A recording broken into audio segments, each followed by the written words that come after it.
the harsh and unforgiving desert of southern Iraq. It's a location of abrupt and fierce sandstorms. But today, we'll witness it ripped apart by a different kind of tempest.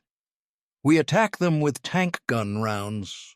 You observe the explosions detonating. I dropped down inside. I gazed through my commander sight. I was finally impressed with the adversary. The U.S. 2nd Armored Cavalry is on a collision course with the Tawakalna Division of Iraq's Republican Guard.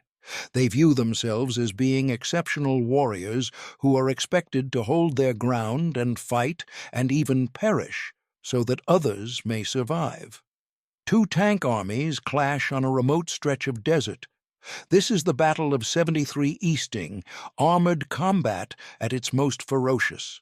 This probably was the final major tank battle of the 20th century.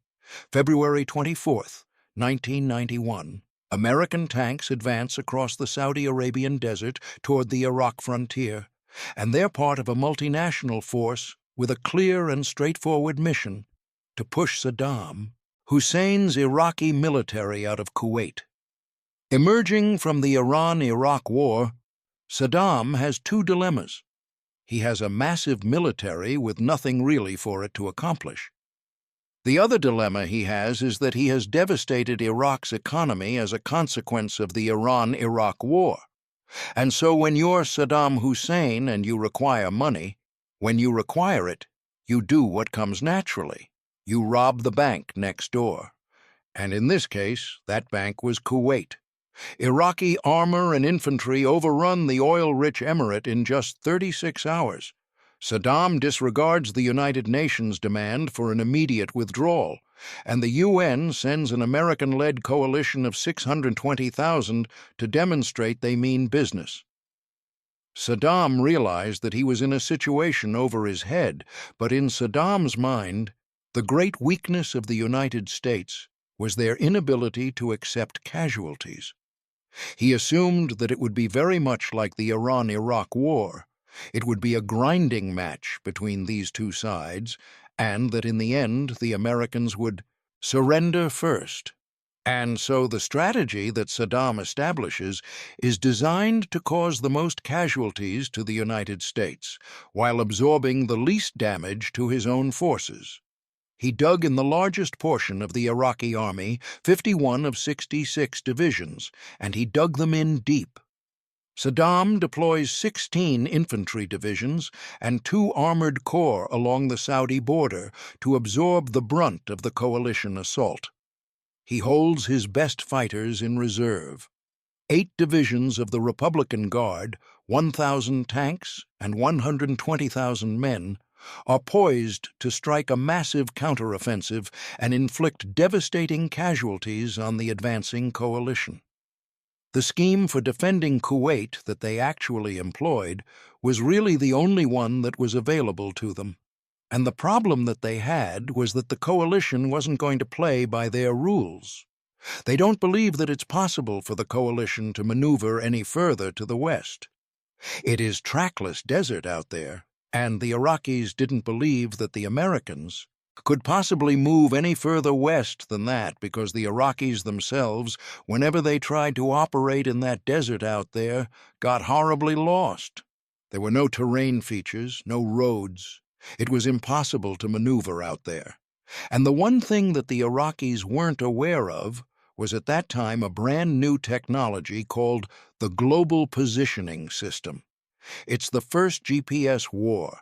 Satellite technology enables the coalition to cross into Iraq far to the west of the main Iraqi defensive line, setting the stage for an attack on their unprotected right flank. At 1300 hours, the U.S. 7th Corps breaches the sand berm marking the border between Iraq and Saudi Arabia. We had a PSYOPs platoon with us with these 25,000-watt speakers on top of the Humvees. They were there to broadcast surrender appeals, but I had them play Ride of the Valkyries as we were crossing over the berm into Iraq. It's kind of cool watching it, but there was nothing there. Our unit was moving to the north and to the east and really not encountering much. I mean, Yeah, we did. We had some reconnaissance units we ran into, but after a couple of shots at us, they would surrender. You had an Iraqi military that was desperately unhappy and really just wanted to go home. These were not Iraq's first-rate troops. They were mostly Shia conscripts who had been conscripted during the Iran-Iraq War and been kept in the army ever since. They were desperate to get out of the army, and massive U.S. formations would run into these tiny little Iraqi units. These forces would fire at you, you would quickly overwhelm them, and then you would see the white flags come out, and you would take large numbers of prisoners. This is what the main coalition armored force encountered on the first day of its climactic swing around the right flank of the Iraqi army. The armor of the 7th Corps rolls ever deeper into Iraq, but at a snail's pace. Cautious force commanders order continual halts, and what they basically did was said, you know what? If we're going to go east, we're just going to use the eastings, all the north-south grid lines, as our methods to control your rate of advance. It was almost like we were crawling. It was not a fast lightning strike. It was very slow. Okay, we'd move a few clicks and they'd stop us. I'm in a 50-ton vehicle, all this ammunition. I can drive 40-something, 50-something miles an hour, and you're telling me to stop. You know, the enemy is that way. I need to keep going. There was no one forward to see anything, to make a personal evaluation. There were no Patton or Guderian types who were pulling up next to my tank saying, "Well, Major, what do you think?"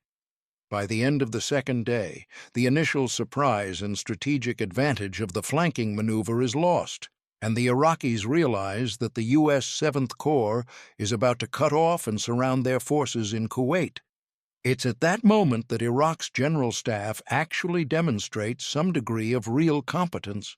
They recognize what's going on, and what's more, they realize from the ease with which American formations have been destroying Iraqi formations throughout the theater that if they are going to stop the American 7th Corps, they're not going to be able to throw some weak formations in front of it and allow their better units to escape. Instead, they're going to have to put their best formations in front of those American divisions.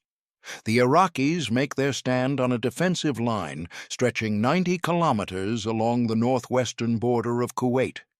2 infantry and 2 armored divisions of the Republican Guard will defend the northern half of the line. In the south, and directly in the path of the advancing Americans, are the cream of Saddam's armored forces. The southern half of the Iraqi Republican Guard line is handled by the Tawakalna Division, which means in Arabic, "In God we trust."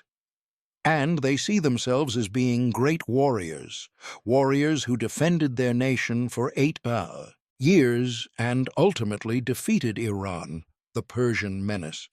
And they saw themselves as Republican Guards as being the best of the best, Iraq's elite, professional warriors, not conscripts who were expected to stand and fight and even die so that others may live. We respected them. We knew that they were capable of some serious destruction, and we knew there were a lot of them. They got tons and tons of equipment. We respected that. We were really worried about their armored vehicles. And of course, our biggest fear was the T-72 tank. The Soviet T-72, known in Iraq as the Lion of Babylon, is the backbone of the Iraqi Armored Corps. Its 125mm main gun can destroy targets over 1,800 meters away. It's a 41-ton monster plated with armor that is in places 300mm thick. Still, it can reach a speed of 60 kilometers per hour. This makes the T-72 one of the fastest and most lethal heavy tanks in the world, and Saddam has more than 1,000 of them deployed along the Republican Guard's defensive line. They're supported by hundreds of armored vehicles, including the Soviet-designed BMP. The Republican Guard seems ready to take on all comers. Heading straight for them is the U.S.-led 7th Corps, with hundreds of M2 Bradley fighting vehicles and well over 1,000 tanks. The most powerful of these is the M1A1 Abrams main battle tank. The Abrams is armed with a 120mm high-velocity cannon and protected by composite armor that's as tough as 60 centimeters of pure steel. It's 1.5 times heavier than the T-72, but just as fast, making it the most powerful tank on the battlefield. By the end of the day, on February 25th, these two armored forces are only 14 kilometers apart. The morning of the 26th, very early, perhaps 4:30, 500, I can't remember precisely, we suddenly get a change of orders and essentially find and destroy the Republican Guard, for all intents and purposes. It got to the point sort of late morning, early afternoon, where you couldn't see more than perhaps 20, 30 yards. All of a sudden, we're about to go into combat against the one real enemy that we had practiced to defeat, and suddenly our visibility is terrible. But the Abrams is up to the job. It has a thermal imaging system that can identify the heat signatures of potential targets, even in the worst conditions. So we're moving in this very limited visibility, and we begin to identify some hotspots. As McMaster's platoon approaches 73 Easting, a line of longitude on the map, he encounters a Tawakalna Division forward outpost. It's manned by infantry with anti-tank guns and rocket-propelled grenades. And it was at this point that we first received fire from the enemy.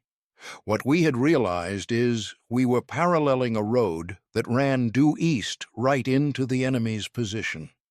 The Battle of 73, Easting, the last great tank battle of the 20th century, is about to begin. February 26, 1991. It's been 2 days since the U.S.-led international coalition invaded southern Iraq in an attempt to outflank Iraqi forces and drive them out of nearby Kuwait. In response, the Iraqis establish a defensive screen, deploying 5 divisions of Saddam Hussein's elite Republican Guard, including the fully mechanized Tawakalna Division. Just west of the map referenced 73 Easting, the U.S. 2nd Armored Cavalry, the spearhead of the coalition advance, makes contact with the Republican Guard. And it was at this point we first received fire from the enemy and then pulled up our 9 tanks online, all of us oriented on this village. I give this troop fire command. Village, direct frontal, 1 round heat, at my command, ready, report. Which means everybody load a heat round, look at that village, pick out your aim points on the enemy positions, and when they're ready, we're going to fire 9 simultaneous main gun rounds at the center. I fire 1 round before that to mark center with a tank heat round. Green says ready, white says ready, I say fire. 9 tank main gun rounds impact simultaneously. Now, we get the word continue to move to the east. And it's at that point I just get this gut feeling, I get this feeling that we're about to make contact with the defending enemy force. And I make the decision to go into a tank's lead formation. That means positioning the Abrams tanks in a rolling wedge with the more vulnerable Bradley fighting vehicles tucked in behind for protection. This formation places McMaster's big guns forward, ready for whatever lies ahead. So my tank comes up over that crest. And again, remember, it's a sandstorm, right? You can't see very far, but it is. If the sandstorm just lifted, as soon as we came over that ridge, it was some weird environmental factor, but it was like a curtain lifted. And what I was confronted with was the enemy defensive position. They were deployed in a reverse slope position, which is designed to minimize the amount of time and the amount of distance that an attacking force actually has before it can start to fire on the defenders. Unfortunately, they didn't count on the sophisticated optics and fire control systems of the U.S. M1 tanks, which made their thinking entirely obsolete. I could see 8 enemy tanks in defensive positions, and I said, "Fire, Sabbat." which means we had a heat round in, and it means the next round, going in that gun, is going to be a Sabot tank armor-defeating round. The Abrams tank carries two types of high-velocity ammunition: the Sabot, an armor-piercing dart made with high-density depleted uranium, and a high-explosive anti-tank round, a shaped charge projectile which can bore through heavy armor. We engage that first tank with a heat round. That fireball blows the tank commander out of that tank, and then, ultimately, there's a secondary explosion that blows the turret off that tank. Gunner traverses left, hits another tank. We're able to destroy 3 tanks as our tank hits the first leading edge of the minefield. I looked to the right and I saw what looked like explosions to the left front of McMaster's tank, and I couldn't tell if these were mines or artillery fire. And my gunner, Dewey Jones, pipes up and says, "Holy shit, look at this!" And I dropped down inside. I looked through my commander sight and I said, "Oh yeah, I was finally impressed with the enemy." Here were, rows, literally 10, 15 tanks spread right across to the front, and you could see that these tank guns were moving. And I imagine since these were manual T-72s, the poor Republican Guard was in there frantically cranking to get the guns around towards us. Then, all of a sudden, my tank went into a minefield and this thing rocked the 70-ton tank. A fireball went over it, knocked me down to the turret floor. And fortunately, my driver was very tough-minded. "So what the hell was that?" And I said, "Don't worry about it. Keep driving." As we were coming out of the minefield, we had a couple of tanks to our front. "Sir, I got tanks to my front." And I'm looking at the damn tank that we're about to take under fire. And the gunner has said, "Sir, can I shoot? Can I fire?" I said, "For God's sake, shoot!" We swung to the next target and fired. And in the meantime, I could see that Eagle Troop was taking enormous numbers of vehicles under fire. Initially, there was a great deal of disorientation on the Iraqi side because they just assumed that this couldn't be American tanks attacking them. It had to be aircraft. But even after they figured it out, they still had difficulty getting into their vehicles in time because they didn't realize how quickly the Americans were closing on them. American armored forces would charge using speed to simply try to disorient the Iraqis. And it worked. The Iraqis could not imagine armored forces this big, this powerful, moving at them as fast as they were. It's a tactic developed by General Erwin Rommel, the great World War II German tank commander, and the M1A1 Abrams is ideally suited for this kind of warfare. The gun stays right on target. It has a gyro-stabilized system, and I mean you can be moving out at 40, 50 kilometers an hour, going over bumps and firing, and then the shock effect of a 70-ton machine hurtling at you. I think this is the blow from which the enemy could never really recover. We were now on top of their command post, and we entered their reserve position, and just in typical Soviet doctrine, they had put their tank reserve like a coil, but we moved too fast. They couldn't get out of their coil in time. They were just starting their engines. I looked at an enemy tank commander, looked over his shoulder at me. I could see the expression on his face, and we engaged that tank at very close range, and you couldn't tell the difference between the enemy tank being hit and our gun going off. Just big chunks of metal, blue sparks arcing right back over our heads. And then the rest of our tanks came up, and we destroyed these tanks in their assembly area. The Iraqis, had set up a pretty sound defense.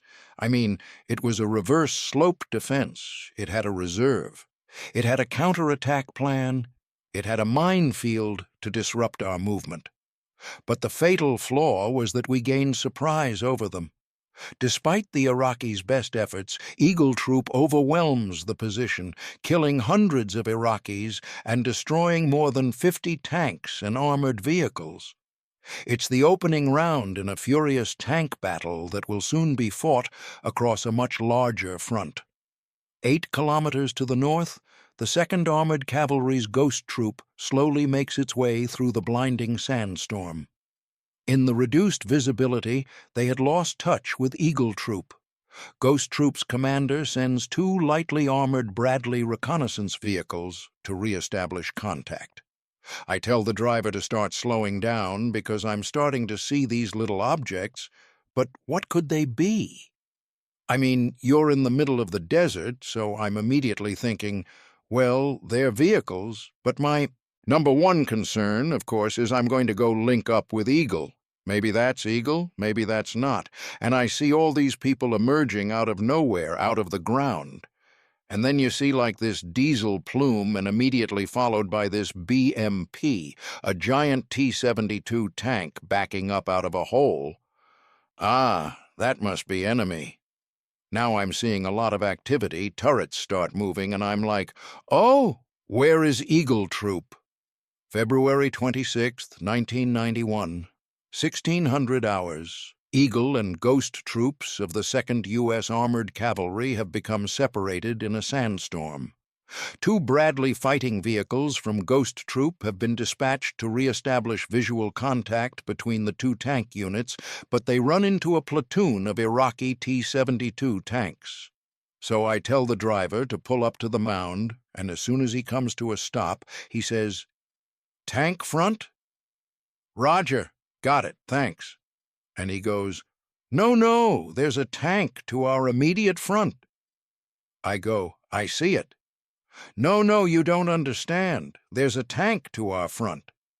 And I just get up, push myself out of the turret, and I look down. I go, "I'll be damned." Well, what happened is I didn't realize the little mound of dirt that I told him to pull up from was a T-72. I just grabbed the commander override, max deflect the 25mm cannon, and then I said, "You know, we're scouts. We don't go toe-to-toe with tanks. We need to back up a little." Well, now I'm seeing a lot of activity. Turrets start moving, and I'm like, oh, where is Eagle? So I'm backing up. Wait, where am I going to go? Okay, start to wonder. I raised the missile, so I lay him onto this T-72 that's filming this beautiful right profile. "Gunner, missile tank is right to our front." And you know, I can't identify. This could be Eagle Troop. And I'm just like, how could you miss? It's bigger than a barn door. "What do you mean you can't see this?" So I said, "Go clear channel." He goes, flips over, takes it off thermals. "Identify." T-72 tank. I said, "Fire." The T-72 missile is the Bradley's most powerful and accurate weapon. It's guided by wires, enabling the gunner to steer it to the target, even at ranges of up to 3,000 meters. Now I realize there's like 8 of them all in this immediate vicinity. At this time I'm thinking, okay, these guys all know that I'm here, and they're probably a little pissed off about that. So I go, "Gunner, missile, tank." He is identified, and I say, "Fire." I see this missile come out from the launcher, go just past my gun tube, fall through the desert floor. I'm like, misfire, misfire. At that time, my wingman opens up a missile, blows the heck out of this thing that was turning the turret on me. Then it occurred to me, we both have shot both our missiles, and we both have to our front at least 8 T-72 tanks. Mayweather says, "Hey, I need to do a reload drill." So I said, "Roger that, we got you covered." And I told Sergeant Wonder, "All right, whatever we do, we're going to keep firing and firing until we can't fire no more." He starts firing 25mm cannon into this thing, and it's bouncing off the turret. My gunner, he's like, "Sir, it's bouncing off. It's bouncing off." You know, we're just pissing it off. And my intent was, look, better us than my wingman who's standing there, you know, basically naked. I'm thinking, well, I wonder how long it's going to take that gunner and commander to shoot me while I'm sitting there pinking it with a 25mm cannon. The M2 Bradley is a reconnaissance vehicle designed for mobility rather than heavy combat. It is equipped with a 25mm main cannon capable of firing high explosive rounds, but to increase its speed and range, it is protected by just 25mm of armor plating. The Bradley is no match for the powerful T-72. Then, at that time, my wingman reported up. Almost instantaneously, he serviced that tank with a missile. Probably saved my life. So out of the sandstorm and a lot of smoke now on the battlefield, there emerged a couple Eagle troop tanks. One, slowly, approached me from the right, and he pulls up next to me and he screams at the top of his lungs, "There's tanks over there!" I go, "I know." In just minutes, Haynes and his wingman destroy no fewer than 5 T-72s. But this is just one strong point in an Iraqi defensive line stretching across a 90-kilometer front that is in places 10 kilometers deep. To the north, Ghost Troop continues through the sandstorm, unaware they are moments away from contact with the main line of Iraqi defense. We're slowly moving forward, and when I mean slowly, I mean about as fast as a man can walk. And when you're in a tank, you've got track pads. We were going slow enough where you could actually feel the individual track pads hitting the ground. We get a little bit of a wind shift and we can see something out in front of us. We saw heads pop out and we think, what it was, they were in a bunker. They felt the movement of the armored vehicle. The bunker is barely recognizable because it's cold, but when the bodies come out of it, they're white hot. They're glowing hot. They're so white on your background, and so they're running from one bump to another that I can figure out if they're coming out of something, running to something. That's probably a vehicle. When the soldiers finally figure out that there is a major attack on them, they leap to their tanks.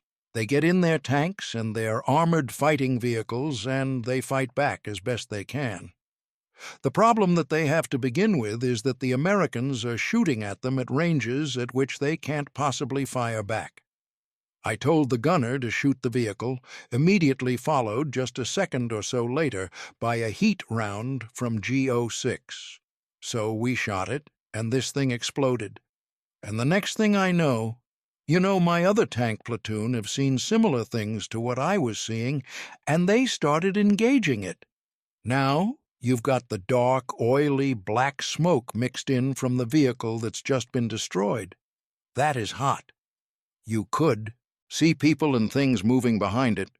So I called my troop commander and told him, "Hey, sir, there's something past that smoke. That wasn't a single vehicle. I want permission to move up and poke my nose through the smoke." I said, "Yeah, okay, Roger, makes sense." So these 4 tanks of Andes just disappear through the black smoke, and then it is just absolute Armageddon. I can see rounds being fired. I don't know whether it's friendly. I don't know whether they're being attacked. And I'm trying to raise Andy on the net. And as I'm watching this, it's like, okay, what are you going to do now? February 26, 1991. The remote desert of southern Iraq erupts in a fierce tank battle between the U.S. 2nd Armored Cavalry and the Tawakalna Mechanized Division of the Iraqi Republican Guard. Captain H.R. McMaster and the men of Eagle Troop have destroyed an entire company of Iraqi T-72 tanks. Now, Lieutenant Andy Kilgore and Ghost Troop are about to experience their own baptism of fire. At that time, 7th Corps was 4 M1 Abrams tanks. There were 110,000 soldiers behind me. There was nobody in front of me. Andy poked through the smoke. We realized that we had about a company defense spread out in front of us. He was in them. He was in their assembly area. I mean, he basically, it's like, he opened the front door and just started shooting.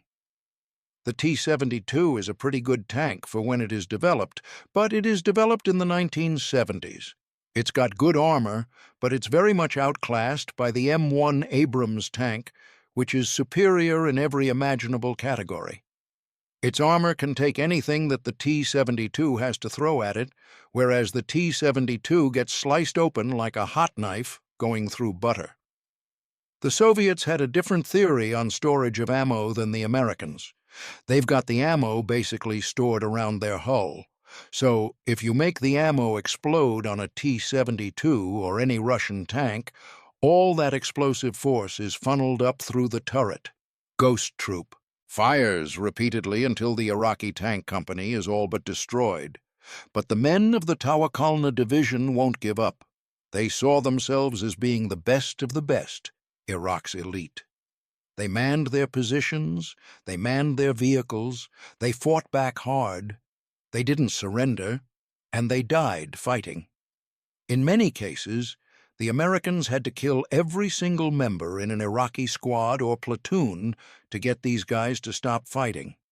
And I'm looking over and I can see past my wingman to my platoon sergeant, and I see an Iraqi jump up in front of him with an RPG.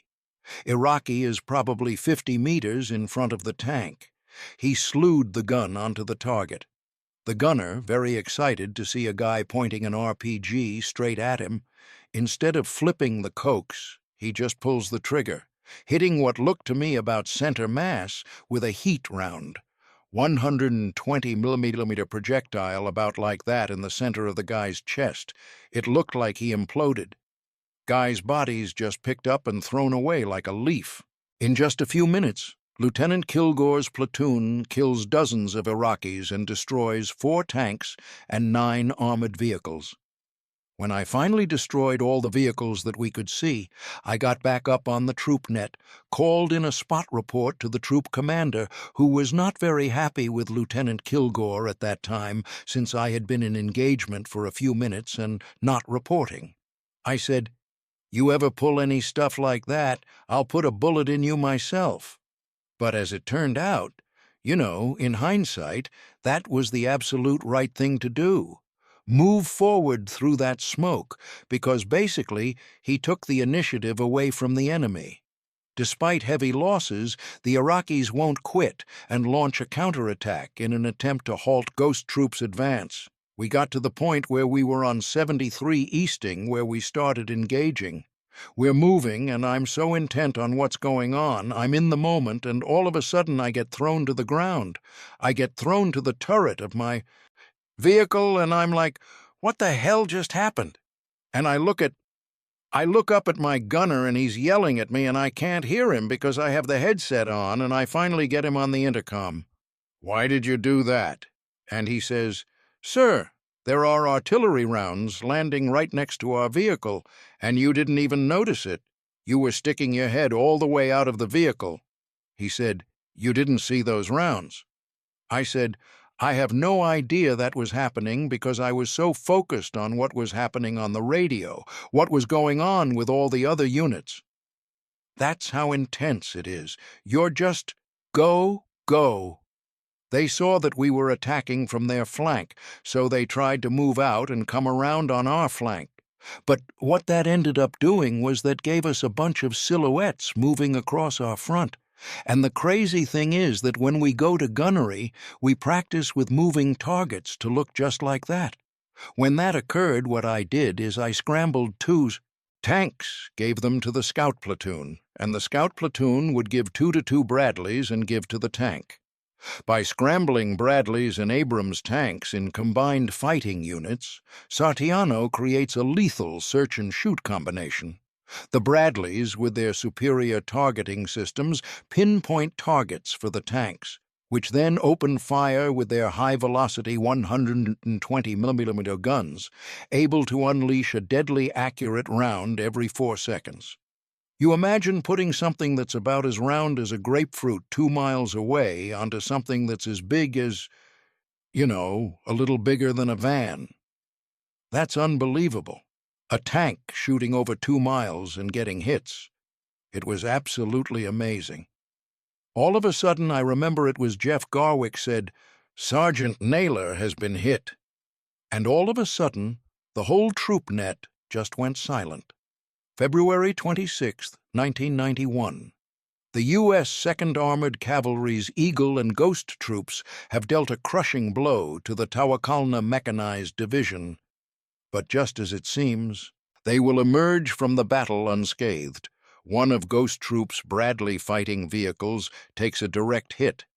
And we notice that Mike 16, which is on the extreme right of the scout platoon to our left, he's pulled up on just a little bit of a rise. He was probably hit by one of the vehicles that we had shot because I don't think there was anything left out there unengaged. So I'm probably willing to bet that BMP had been shot with a sabot round, abandoned because it didn't explode and burn. People got back in it. The BMP is a lightly armored fighting vehicle like the Bradley. A high-velocity sabot round might tear right through it, leaving it still operational. Armed with a 73mm semi-automatic cannon, the BMP has more than enough firepower to penetrate a Bradley. Staff Sergeant Chaffee, a Bradley commander, he said that Andy turned and looked at him and said, "What the fuck was that?"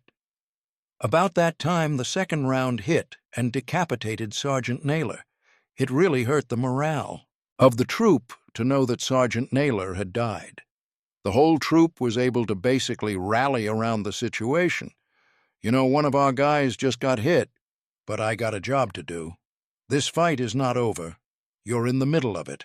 You can't worry about this guy. You gotta keep going." The Battle of 73 Easting is all over in just 90 minutes. American casualties are remarkably light, 1 killed and 12 wounded. For the Iraqis, however, the toll is enormous. The Tawakalna was wiped out in the fighting against the U.S. 7th Corps. Thousands of members of the Tawakalna Division were killed. They started out the battle with about 200 tanks, and barely 24 were able to pull back off of it later on. You know, after the attack, we ran out and captured some additional enemy prisoners. We put them in the back of our squadron tactical command post Bradley, and as they closed the turret shield door, there was a picture of Erwin Rommel, who, you know, we had admired and sort of patterned ourselves after in terms of his tactics. So this brigade commander says in perfect English, you know, "Why do you have a picture of your World War II adversary in your Bradley?" And one of our privates in the back of the Bradley said, "Listen, why don't you just shut the hell up? If you'd read a little bit more about Rommel, you wouldn't be sitting in the back of my track." The reason for not only the American victory, but also the overwhelming nature of that victory, lay in the fact that the United States held pretty much every single advantage over Iraq that you could imagine. But it was the stand of the Tawakalna and several other divisions of the Republican Guard that slowed down the American advance. It bought time for other Iraqi units to retreat out of the Kuwaiti theater. It's a great tragedy because it set the stage for the intervention in 2003. It was the survival of the Republican Guard Corps that ultimately preserves the Saddam Hussein regime. He might have fallen right then and then there in 1991 and saved the Iraqis and the United States and the entire Middle East another bloody war.